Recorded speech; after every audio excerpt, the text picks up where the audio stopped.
Hello বন্ধুরা, অনেকদিন পর আজকে একটা অন্য ভিডিও, একটা মিষ্টির ভিডিও নিয়ে এসেছি, যেটা তোমরা খুব সহজ উপায়ে ঘরেই বানিয়ে নিতে পারবে।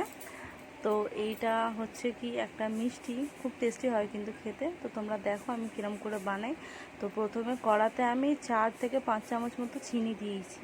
চিনি দেওয়ার পরে চিনিটা আস্তে আস্তে মেল্ট হওয়া চালু করবে। তো মেল্ট হওয়ার পরে দেখো চিনির কালার পুরো চেঞ্জ হয়ে যাবে, পুরো ক্যারামেল হয়ে যাবে, ব্রাউন কালার চলে আসবে।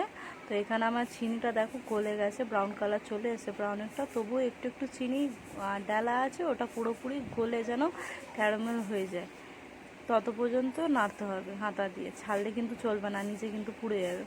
এ দেখো এখানে আমার চিনি পুরো ক্যারামেল হয়ে গেছে। এরপরে আমি ওই ক্যারামেলটার মধ্যে দিয়ে ফেলেছি ছানা। দুধ আমার কেটে গেছিলো, তো ওটা ফেলিনি, রেখে দিয়েছি ছানার মিষ্টি করব বলে। তো ওই ছানাটা দিয়ে দেখো আমি কড়াতে দিয়ে দিয়েছি ওই ক্যারামেল সসটার উপরে, দিয়ে এটাকে নাড়ছি ভালো মতো। নাড়তে হবে কিন্তু অনবরত, নইলে কিন্তু রেখে দিলে নষ্ট লেগে যাবে। তারপরে ওটা জল অনেকটা শুকনো হয়ে যেতে ওতে আমি দিয়ে দিচ্ছি পাউডার দুধ। তো পাউডার দুধ দিয়ে ভালো করে নাড়াচাড়া করে নিচ্ছি। নাড়াচাড়া করার পরে যে প্লেটে আর কি জমাবো, সেটাতে আমি অল্প করে তেল একটু ব্রাশ করে রেখেছিলাম। তারপরে ওইগুলো দিয়ে হালকা করে সেটিং করে নেওয়ার পরে এই দেখো আমার মিষ্টি রেডি। তোমরা দেখে